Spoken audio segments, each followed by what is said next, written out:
Good morning. It is time for your favorite part of the day. It is time for us to flow with tarot as I pull the card out of my pocket that we're going to talk about today, and it is the King of Swords. So I just pulled this out of the deck about 5 minutes ago, and right away, as it was in my hand, I felt passion. Okay. Not passion that is reactive, not passion that is frantic, not passion that is chaotic, but passion that is coupled with intention. Okay? And it's very important to know that. Now, here's a side note before we get into this. There is such a thing as working with chaotic energy in your magic, whatever that looks like, okay? But in order to do that, you do have to make sure that you are not just knowledgeable, because if you have too much information, that can fuck you up, okay?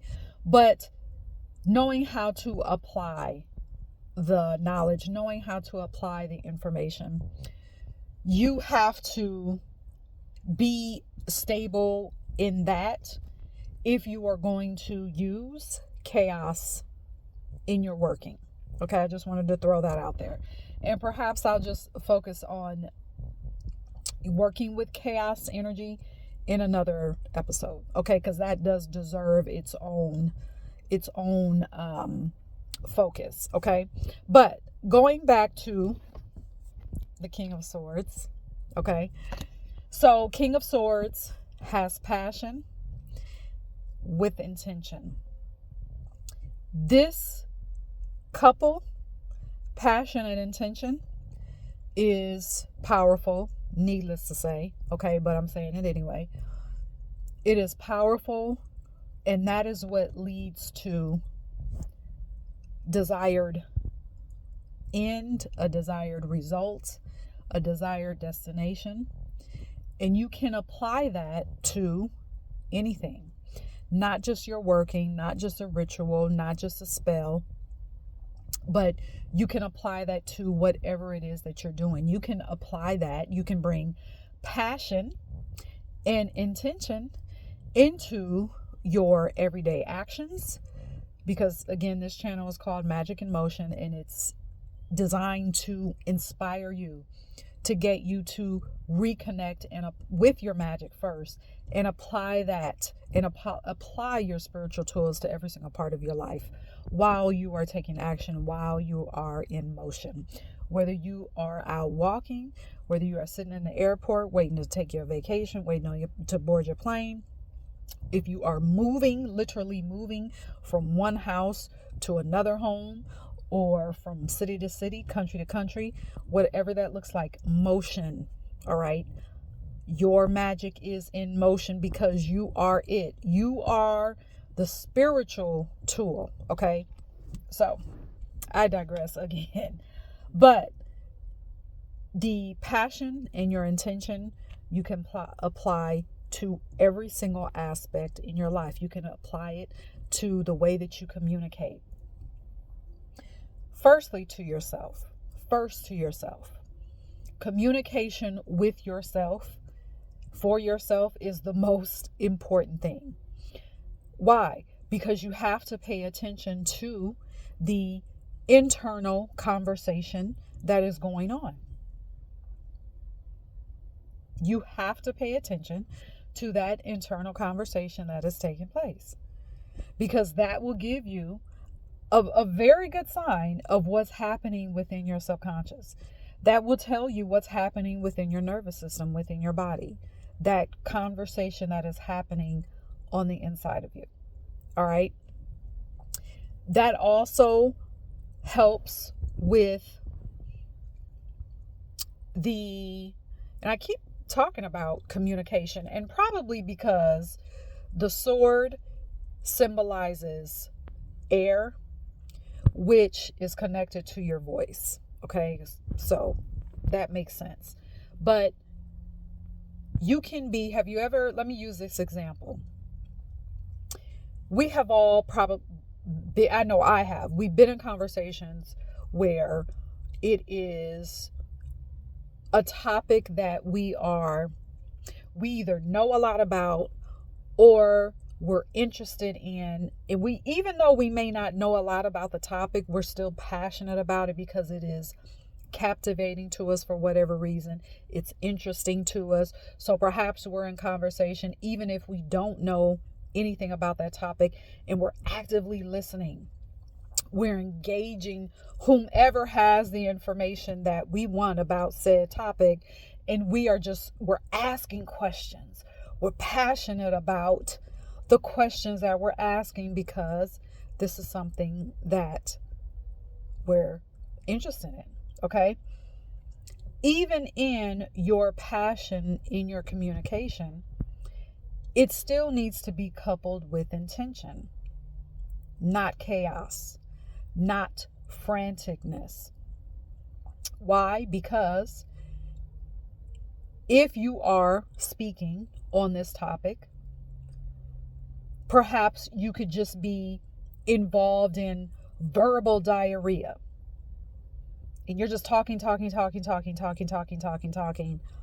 And perhaps what you're saying is overwhelming to the person. You're just throwing out all of this information because you're so passionate about this topic. You're not even being intentional about the information that you're offering. You're not even being intentional about the way in which you're offering the information.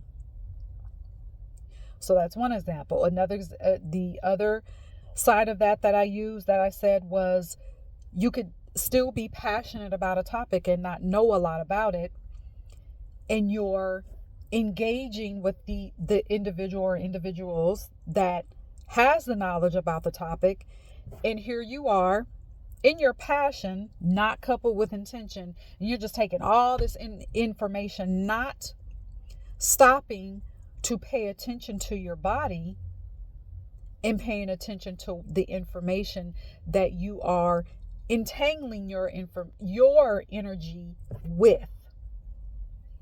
You're not stopping to hear. You're not stopping to listen. You're just there, not paying attention to how your body is feeling. This is how, here's another side note. This is how religion has worked so well, because you have this structure this construct that's giving all of this information to people. People are just taking it in, not paying attention to how their body is feeling, not paying attention to if their intuition is saying, well, hold up. Does this information make sense? Do I need to do more research for myself on this, what this individual is saying to me, or what these people are saying to me? So that is when you can be passionate in your communication, if you're just intaking information with no intention. All right. Now, we can apply this to your magic. Okay. The way that you do rituals, the way that you do spells. When you are passionate about doing a spell, doing a ritual, we'll just stick with spells just to make this easier. When you're passionate about a spell without the intention, the spell becomes something that you're doing out of frantic energy. It becomes something that you're just trying out. It just becomes something that you're not even thinking about. You're not thinking about the tools that you're using. It becomes performative. And spirituality is not performative. Spirituality, in fact, is intentional. But when you're approaching a spell with just passion, no intention, you're not even being mindful of the tools that you're using. You're not even being mindful of the herbs that you're using. You're not even being mindful of the effects or the spiritual uses of an herb. For example, you get to the point where you're so passionate about the spell, you don't even care. And then when you do the spell and you don't get the desired results, then you're wondering why. Well, I don't know why it did not work. Because you didn't have any type of intention. You didn't have intention in the tools that you were using. You didn't have intention of where you performed the spell. You didn't have intention on how to close the working. You didn't have any intention of how to dispose and store your tools after the spell. It was just, oh, I gotta do this. And you can be, and I'm not saying that you can't be excited. Of course, being excited, that's energy. That's energy that you can use. But still, even in that, you have to be intentional. We cannot forget that part. That intentional part is actually what keeps us stable and keeps us grounded. So, but when you have passion and intention that you're bringing into that spell, then it's no longer performative. You're thinking about what you're doing. You're thinking about your space. You're thinking about the tools and what they mean. You're thinking about the herbs and what they mean. You're thinking about the flame and what it means. You're hypnotizing yourself with your intention. Before you actually do the spell, the working has already begun because of your intention, because of your passion coupled with intention. So this King of Swords reminds us to put into practice in everything that you do to have passion intertwined with intention. It brings calm. There's no rush.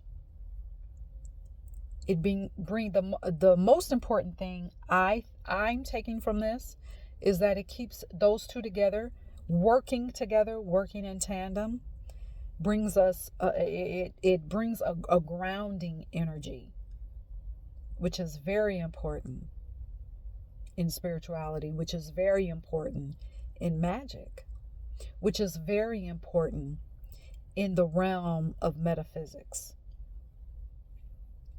And this is the one thing that was very heavily focused on in my master's program of metaphysics. And I don't talk about this a lot, but I have a bachelor's in metaphysics. I have a master's now in metaphysics as well. I'm about to enter into my doctorate program of metaphysics. But being grounded is very much the foundation of metaphysics, okay, of magic, of spirituality, okay, of being, it's a part of being whole, being an entire, yes, we're spirit first, but we are in this body having this human experience, and it's a part, our grounding is a part of our complete wholeness and wellness and well-being. Okay, so I just wanted to throw that out there. But yeah, I did not expect for this card to take us in the direction that it did, but it did. So I'm going to end it there. And yes, we are reminded to bring passion into our intention. The two go together. All right. So let me know what your takeaways are in the comments. And also don't forget that if you would like a 4-card reading from me. Book a session. All right. I will talk to you later.